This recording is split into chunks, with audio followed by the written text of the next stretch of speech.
Hi, everyone. Welcome to Cozy Corner Chronicles. I'm Julia, And I'm Liz. and we are back with our first chapter chat for Happiness Falls by Angie Kim. Clap, clap, snap, snap. So, with that being said, let's hop right into it. Do you want to tell us Yeah, about the first chapter? sure. So this book is actually broken up into parts. There are 6 parts, and every part has chapters. So we're going to start with part 1. It's called Everyone's Fine. And we'll go into part 1, chapter 1, which is also called Lock, Bach, and K-pop. So I will say that this section includes references to like bullying, R word, and racism. So it starts off with our narrator. Her name is Mia, and she admits that she did not report her father missing to the police when they found out that he could be presumably missing. So the novel then flashes back to the events of the day when Adam went missing. Adam is the dad.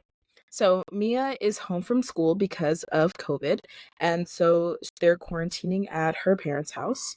And so she has a boyfriend at the time whose name is Vic, and they've been dating for about like 6 months now.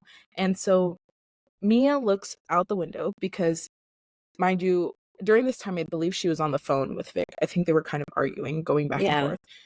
And Mia looks out the window and sees her brother Eugene, who at the time is 14, running through their neighborhood. And they have a very scheduled routine. So Eugene was actually on a walk with their dad, Adam. So Mia's like super happy to see him, that he's running by himself, which usually he's not able to do. And so Mia goes to hug him, but then he just pushes her to the ground. While she is surprised that her father isn't with Eugene, she doesn't really say much about that. And then she hears Eugene like jumping, I believe, on a trampoline or just jumping in general. Yeah, I think in the room or something like Yeah. that. And he just like is screeching essentially. And so this is usually what he does when he's really stressed out and he wants to de-stress.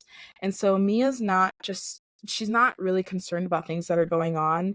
And then she's laying, from what I gathered, in the yard. Yeah, that's what I And gather too. yeah, and she hears footsteps come down the driveway and she assumes that it's her dad, but then she just ends up falling asleep. She doesn't even know who it is. Which, like, crazy because she just fell asleep in the middle of the. But Right. that's besides the point. Yes. So Eugene just as background, Eugene is autistic and he has Hmm. Angelman syndrome. So the reason Hmm. why she's like super proud of him running is because of the fact that with Angelman, the reason that Adam, the dad, and Eugene go on these walks is because with Angelman syndrome, it is a genetic disease. It's hard for Eugene to like make purposeful movement sometimes. Hmm. So that's why she's so excited. But I do remember he Yes. like runs home and then pushes Mia down on the ground, right? Or something like Yes. that. So she's going in to like hug him, Yeah. and then he just literally like blows past her and like knocks her down. And she was like, she basically thought it was rude, but Yeah. then again, I was confused again why she didn't think that her dad not being with Y- her disabled brother was not. Like a red flag. Yeah. Yeah, and I think this whole time when you're reading from her perspective, she very much is like, yeah, it was kind of my fault. Like, yeah, I'm the reason the investigation kind of got hindered. I'm like, I'm not going to say it, Right. but Right. yeah. So our main characters, of course, are Mia, Eugene, Adam, the missing person, her The brother mom. John, yeah, and then mom. So she's actually a Hmm. fraternal twin. Yes. But chapter 2, I'm probably going to butcher this word anyway. Heuristics, traps galore. I don't even know what heuristics means. Don't ask me. So we're just gonna I have no we're just gonna idea get either. into it. So Mia reflects on the heuristics concept of selective perception. For instance, that day she assumes and then insists to herself that her dad came home. Only after Mia's mother Hannah and Mia's twin brother John arrive home worried does Mia finally realize that the footsteps she heard were those of a delivery person leaving a package. And see, here's where I got confused because I almost thought she passed out whenever she got pushed to the ground, but then I realized later she just like fell asleep, which I don't know. That's just it's still weird to me. Yeah, and I So don't get where all of a sudden she got so tired that she would have just like knocked out on the lawn. yeah, because like in the book, it really does make it seem like she fell asleep. Not that she like banged her head on the ground Right. and then was like, oh, I'm out. Right. So with that being said, John wants to call the police, but Mia disagrees, so they decide to search for him on their own first. So throughout this book so far, like John and Mia just cannot really seem to agree on anything. Okay. But I think between the two, it seems like Mia is the more like she's more impulsive and John is more, how do you say it? Level-headed. Yeah, like level-headed out of Mhm. the twins. So that's kind of I the theme agree. I see. So while John and Hannah search the park, Mia stays home with Eugene. Hannah ends up calling to say they can't find Adam and that they need to call the police, which is a big deal because at first, even Hannah, which is the mom, was like, oh, maybe we don't have to call the police. Like, haha, maybe Adam just got hurt. Let's go look, blah, blah, blah, all that stuff. So Mia ends up noticing a dark spot on Eugene's shirt and kind of describes it as a crescent of dark red under his right thumbnail. And then as she sees police lights outside, she starts the laundry and literally forces Eugene into the shower to like scrub off the blood on his fingernails, which, like, Miss Ma'am. Suspicious. Yeah, like Miss Ma'am. A murder investigation potentially. And I feel like I get it, because in this moment, it's like family and like it's the in between do I save my family or do I just like report everything that is going on or whatever. But Right. like your whole dad is missing, and then like what if with Eugene, like the blood wasn't even like your And, dad's? and that's what I was gonna say. What if it was Eugene who got hurt, or like Adam got hurt and then blood got onto him? Because here was my thought process: was I understand wanting to protect Eugene and maybe being like, oh, I don't want people to think Eugene did something to Adam. But what Mhm. confused me was like, Miss Ma'am, we did not even think Eugene was a suspect to begin with. Right. So, anyways. Yes. And then we go into chapter 3. This is called This Could Get Bad. So the police are there about an accident that may have been caused by Eugene, and Mia assumes that they have came to inform the family that their father was killed in the accident, but obviously they don't have any knowledge about anything that has happened to Adam. So John and Hannah end up getting home and they tell the police that Adam has gone missing. So they're worried that the police are there for child welfare and protective purposes. Hannah calmly and assertively describes Eugene's condition. Eugene, remember, is nonverbal, and he, like Julia mentioned earlier, is autistic and has Angelman syndrome, which is a genetic disorder that causes cognitive disability. So the police agree to delay investigating that accident until they find Adam. So while Hannah helps Eugene get dressed, Mia notices that his fingernails are cleaner than expected, and now has implied that Hannah also helped him clean the blood from under his nails. Suspicious. Super. I'm And not I'm like, saying. did anyone like the dad at this point? I know, because like you have flashbacks of the dad and they're all like, oh, dad was like the happy, because their dynamic is that Hannah, the mom, is the working mom and then Adam is the stay-at-home dad. Yes. So it's not a traditional, family dynamic, but I mean, shit, I want to be a stay-at-home whatever too. So damn, like, Same. respect to Adam, stay-at-home dad. I support it. Anyway, so chapter 4 is called Snowflakes, Rainbows, and the Vortex of Over Analysis Hell. Same sister. So Detective Morgan Janice, who Mia recognizes from a lecture about suicide at her high school, and who recognizes Mia for having objected to the use of the phrase committed suicide instead of the neutral died by suicide. Basically, questions the family on any divergences from their typical routine the day Adam went missing. When Janice reads part of the accident report saying that the driver stopped at the intersection, Mia notices Eugene shake his head and squeeze his eyes shut. After Detective Janice leaves, Mia thinks about their breakfasts and microanomalies and all that stuff. And then the family begins to investigate Adam's disappearance. Hannah ends up calling friends, neighbors, acquaintances, anyone that, may have seen seen Adam, Eugene, anyone when they were on their walk. And John also attempts at this point to talk to Eugene using communication cards. But even Mia has said in the book the communication cards really weren't that useful for Eugene. So she's kind of like, why are we even trying that? But hey, I mean, you gotta do what you gotta do.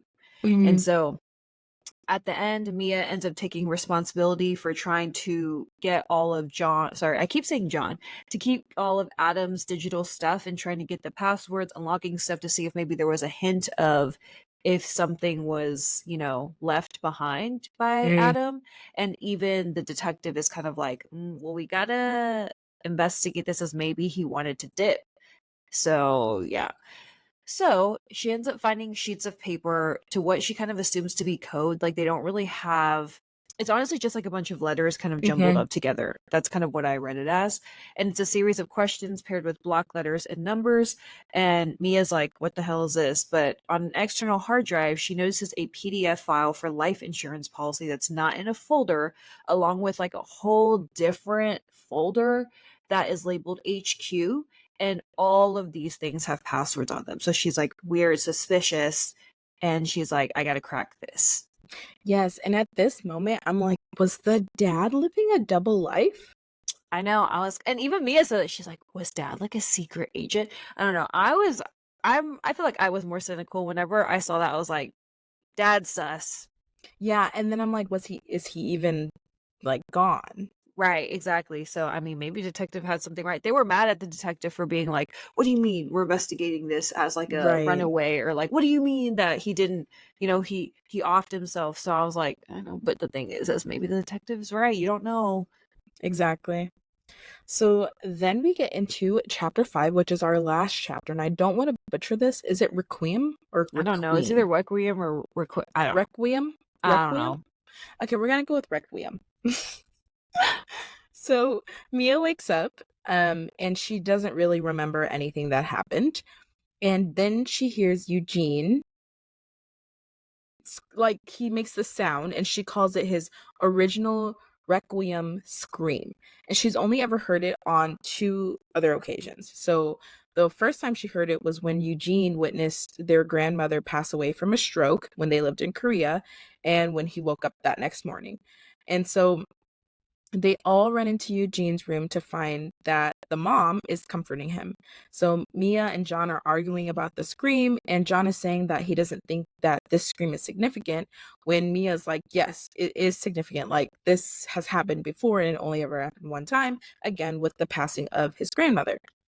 And so John eventually suggests that Mia may be responsible if something has happened to their dad because she did not report anything that happened previously. So then the phone rings, and the detectives have interviewed several witnesses who saw their dad and Eugene the day before. So um, they were, oh, sorry, upset when a timer goes off for a family toothbrushing ritual of her dad's invention. So they had this little thing where I believe it was to encourage Eugene to brush his teeth, and they would make it like a game. So they would all have a timer, and they would all get up and brush their teeth and sing this little song, I believe. Mm-hmm. And so Mia hears that alarm, and she's like really upset about it. And she's like, "Oh my god, like if something is wrong, like it's my fault. I'm just going to pick up the phone and say like I miss, like basically brushing my teeth, like we're brushing our teeth or whatever." And so she texts her dad's phone, and she's super excited because then she sees dots appear up in, like when someone's about to respond to you. And then the reply she receives is, "Who is this?" Yeah. So murder mystery for sure. Definitely mystery. Yeah, mystery. I will say, like, to me, this whole family just seems real sus right now. Like, nobody in the family to me is screaming, what's the word? Is screaming innocent. Like, not even you. Maybe John. John seems like he's a little disconnected, but everybody else seems a little sus to me.